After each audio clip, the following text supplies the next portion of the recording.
we're thrilled to have here, courtesy of DraftKings and one of my favorites, listening to him call games on Fox, and a Super Bowl participant of his own right in his 14-year career, Greg Olsen. Good to see you, brother. It's always good to see you guys. How are you, man? I always wonder, I mentioned before we got on, I'm like, I always wonder who I'm going to follow up. Last year it was Kenny Chesney. Now I got to follow Joe Montana. I don't even know. I feel like someone else needed to go before me. Well, no.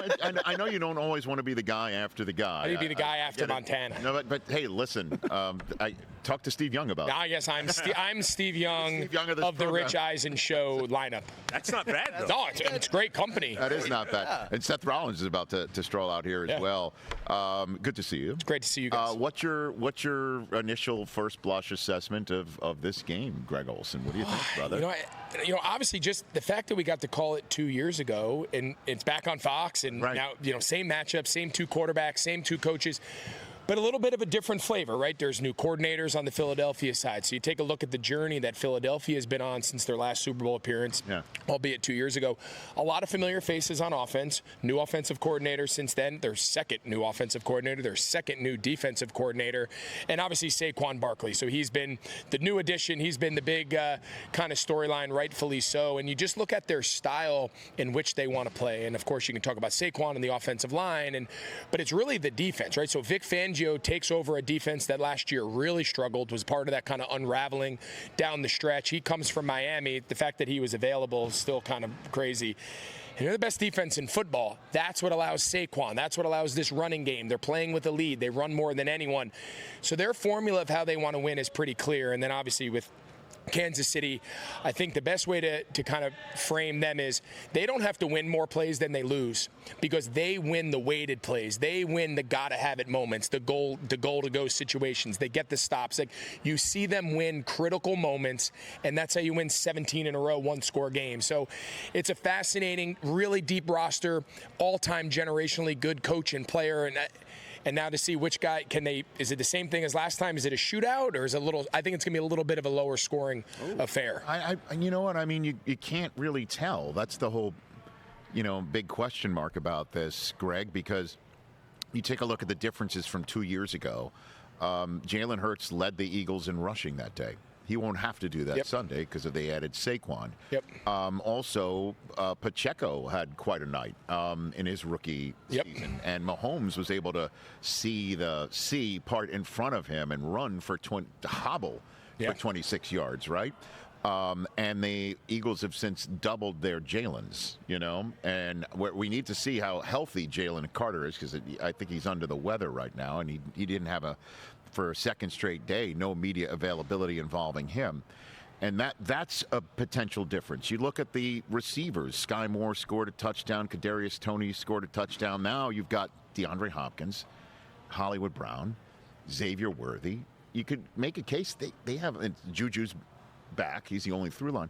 You can make a case the Chiefs are better, too, in a way, than the last time. I think both these teams are better than they were individually. You think so? I do. I couldn't agree with you more. I think when you just look at the roster, remember, especially with the Chiefs, 2 years ago, the question for them was, can they survive? Can Mahomes and Andy Reid, can that offense carry the load long enough to get that very young defense? All those rookies that they started back that year, they went heavy in the draft. They said, okay, we need to completely get younger and reset our defense because it was such an offensive-driven, we're just going to outscore everyone, the Tyreek days and all of that. So then Tyreek moves on. It's a little bit of a different style. We've got to get better. We got to get younger. We got to get more dynamic on offense and give Spags more weapons to drop his blitzes and obviously we've seen the fruits of that labor. Last year, it was that young defense now in year two that really allowed the offense to get off to a slow start. And it was the offense that the question was, who are the weapons? Is Mahomes? Do they have enough firepower? Can you just rely on Kelce? That was the narrative for most of the season last year, and they still won the Super Bowl. So I think they've gotten better on both sides, and I think Philadelphia is significantly better than they were 2 years ago. Man, I mean, I know. There's so many different ways to go about this. Saquon's unbelievable, man. I mean, Spags' plan for Saquon is going to be what, do you think? Well, I think that's the million-dollar question that every coach has. So I think a cool way to look at it, and this is how kind of sometimes we try to present this on the broadcast to try to just frame the elements of the game. You can spend all day talking about what makes Saquon Barkley so good and how many bodies do you want to put. You want to play high, single high safeties and heavy boxes, and you want to put a lot of bodies at the line of scrimmage. That comes with some perks. It comes with some limitations. But before you get into all of that, the best way to take Saquon Barkley out of the game is not the Chiefs' defense. It's the Chiefs' offense getting out, playing with a lead. Take Philadelphia out of the play style that allows Saquon Barkley to run the ball as much as they do. You can only give your running back, whether it's Saquon or whoever else, you can only give your running back this amount of volume, this amount of attention in the run game, if you have a great defense, if you're playing with a lead in the second half, all those things that allow the run game to be more effective. If you're giving up 30 a game and this turns into a shootout, I'm not sure I can just turn around and hand the ball off every time to Saquon Barkley, because now I'm playing catch up. I'm trying to match you points, possessions, turns into a little bit more of a passing style game. So I think the pressure to stop Saquon is actually the Chiefs' offense. Can they get out, come out aggressive, come out fast, and put the Philadelphia Eagles in a trail, which now as time goes on, the effectiveness of a run game really goes down. Well, which is the matchup the Chiefs on offense, Andy Reid, Matt Nagy in the meeting rooms, in the film rooms, that they're saying we can take advantage of this one. Like, what do you got for me there? I think the simplest way to look at Philadelphia's defense is I think they're from all three levels. From the front, you mentioned Jalen Carter, Nolan Smith, and his kind of ascension this year. Jordan Davis. They've got a lot of big bodies. Zach Bond could be the best story in football. I mean, signs a 1 year, at the time, a very kind of afterthought free agent signing. He goes to be a potential defensive player of the year. Like, he was that impactful. And then a secondary with two young rookies, right? So I think if there is a vulnerability, I do think there is some opportunities to take advantage of some of these soft Vic Fangio shells. They want to play bend but don't break. They want to play everything from high to low, two high safeties, and play down towards the line of scrimmage and tackle in space.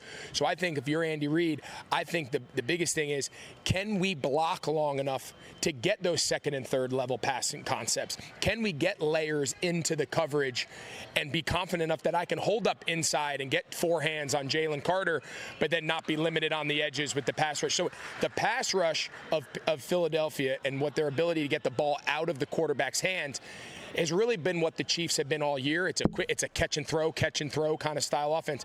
Can they hold it and create long enough to attack downfield, generate some chunk plays? That's something they haven't done pretty much throughout the course of the season. They're not an explosive offense. They're kind of a methodical style. I think they've got to try to take some chances to generate some chunk plays, because I think it's going to be hard to go the long way and come away with touchdowns every time. That's really how this Vic Fangio defense is built to play. I got Greg Olsen here, courtesy of DraftKings. We saw George Kittle last hour, and your other tight end university pal, and Kelce's been in the Super Bowl again. How does he do it? How does Travis Kelce do it? Well, when he gets wide open, it's just like, what the hell? Like, how do we lose track of 87? Like, what's going on here? Well, it's obviously such an important conversation for this game, and I think there's really three levels to it, right? It starts with just Travis and his just unique skill sets, his ability to understand spacing, and his understanding of coverages, and so it starts with just him, the individual, the player. Yeah. Then the second ring of that is his relationship with Mahomes. There's very few quarterbacks in the league that would tolerate, let alone empower, a receiver to have such flexibility and such freedom of routes, right? It's a day and age where I want to know your backside dig is going to be 2 yards inside hash at 2 yards inside the hash at 22 yards, and that's where I'm throwing it with anticipation. You better be there and don't fool me. He's got a quarterback that sees the game very similar in a very backyard freestyle style. And then the final piece of it is, in the modern NFL, in the days of coaches that want to control and manipulate and have all factors accounted for with themselves, they've got Andy Reid, who says, you know what? Do it. I don't only allow it, I empower you, I encourage you.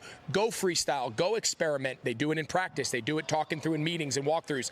And it comes to life on game day. So to have the individual player, the individual connection with the quarterback, and then create the environment that Andy Reid has created to allow this freedom of expression, to allow this flexibility without the fear of repercussions, that three-step combination is just very rare in the NFL. They've got all three of it, and you see the fruits of it.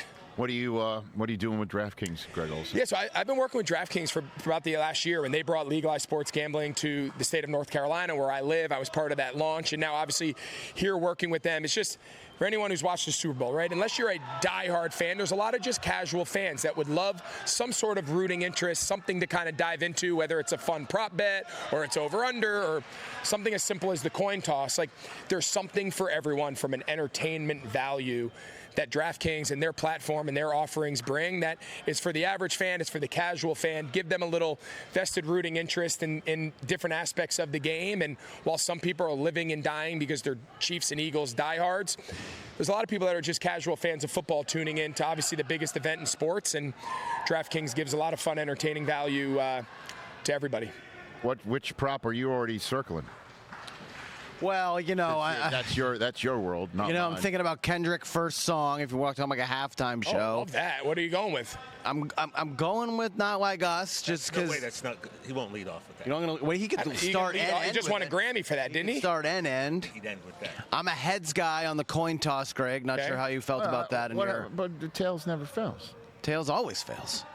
It's actually 50. Heads we win, tails we kick. I think there's a lot of sayings over the coin toss. We could dive into that. The Gatorade is a big one because the last two Chiefs wins have been purple, so purple is a very popular pick this year as well. You're really getting into the important stuff. Yeah. He has a sickness. Yeah. Well, Greg, it's about making dollars. It's about winning money. Yeah, I love it. Well, let's be real. And the entertainment value. Of course, the entertainment value. I love Saquon 13-1 to set the Super Bowl rushing record. He's been waiting this entire conversation. You realize he's been waiting this entire interview for you to tee him up on the draft kit because he's got 500 bets queued up. Yeah, actually, ready to go. He had no idea. This is incredible. This is every day. Keep going. I'm interested. I'm going to steal some. Keep going. I just know my guys. It's so good. Also, one that comes into play a lot, especially in the postseason, it's Patrick Mahomes over rush attempts. Now think about this. You get credit for kneel downs, so if the victory formation comes out for Kansas City, you're going to get 3 rush attempts right there. And what's the number? I've seen 5.5, 6, something like that.